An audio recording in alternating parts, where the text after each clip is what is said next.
Oh, I'm sure there are certain situations, but it is interesting how once a performance has happened, it's often impossible to envision that production with anybody else.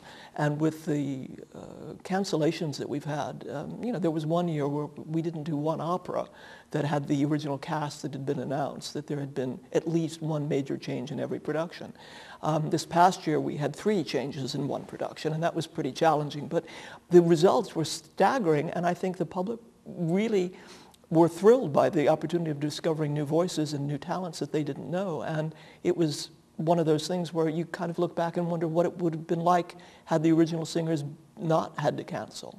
You don't know. Right. So, well, I mean, I think one of the great examples I often use is that the movie All About Eve was written for and started filming with Claudette Colbert as Margot Channing. And Bette Davis is so incredibly identified with this role that it's hard to imagine the film with anybody else in it. Actually, I can think of examples of slightly different productions where we had engaged an artist who, for one reason or another, were unable to fulfill the contract. I think a current example of which was a number of years ago we had planned a production of Carmen, and we had taken this young Russian soprano to sing Micaela, and we had to postpone the production a season, and by moving it we lost her in the transfer. And it was Anna Netrebko, who of course is now one of the biggest stars in the world, and we've not been able to lure her back since that. But we do have a signed Anna Netrebko contract in our files. But we have many, many artists who, for one reason or another, didn't sing with the Dallas Opera.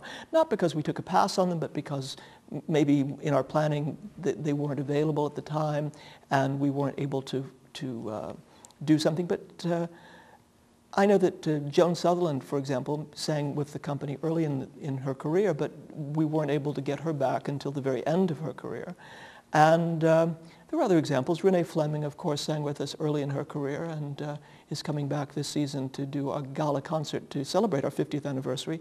But we haven't been able to get her to come back to do an opera production because with 2 young daughters, she didn't really want to be away from home for extended periods of time. So it's been very difficult. But there are a lot of artists who we would have liked to have seen more of, but for one reason or another couldn't get them to come back to Dallas for the amount of time and commitment that being in a production entails.